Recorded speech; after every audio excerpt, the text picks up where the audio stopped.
Simula nga po nang maging available si Giannis Antetokounmpo sa market, na ibalita na nga agad na napabilang ang New York Knicks sa mga teams na gustong kumuha sa kanya.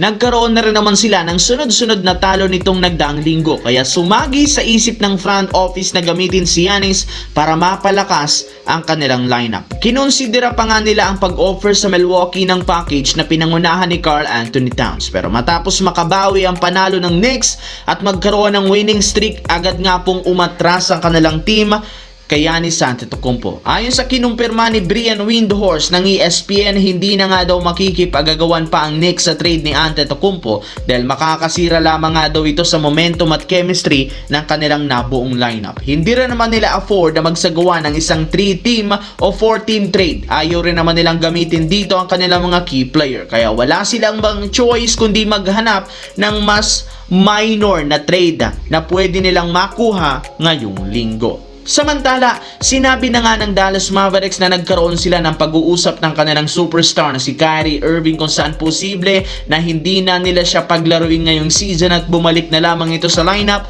next season. Maliit na lang naman ang pag-asa na makapasok sila sa play-in tournament, kaya ayaw nga nilang isakripisyo ang kanyang kalusugan. Maliban sa hindi magandang balita na iyan ang Mavericks, kinumpirma ng isang insider buo na ang desisyon ng team gumawa ng trade.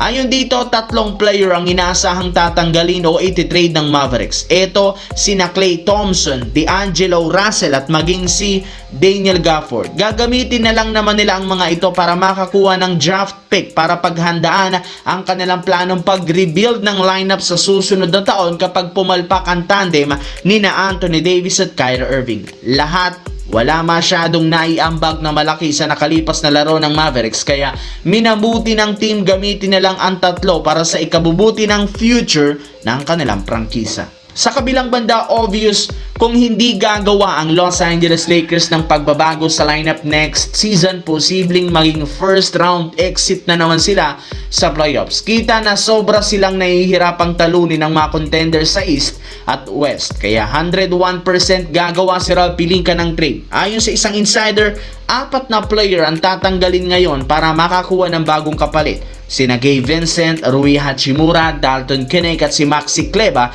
na pasikretong ipinango-offer na nga sa ibang kupunan.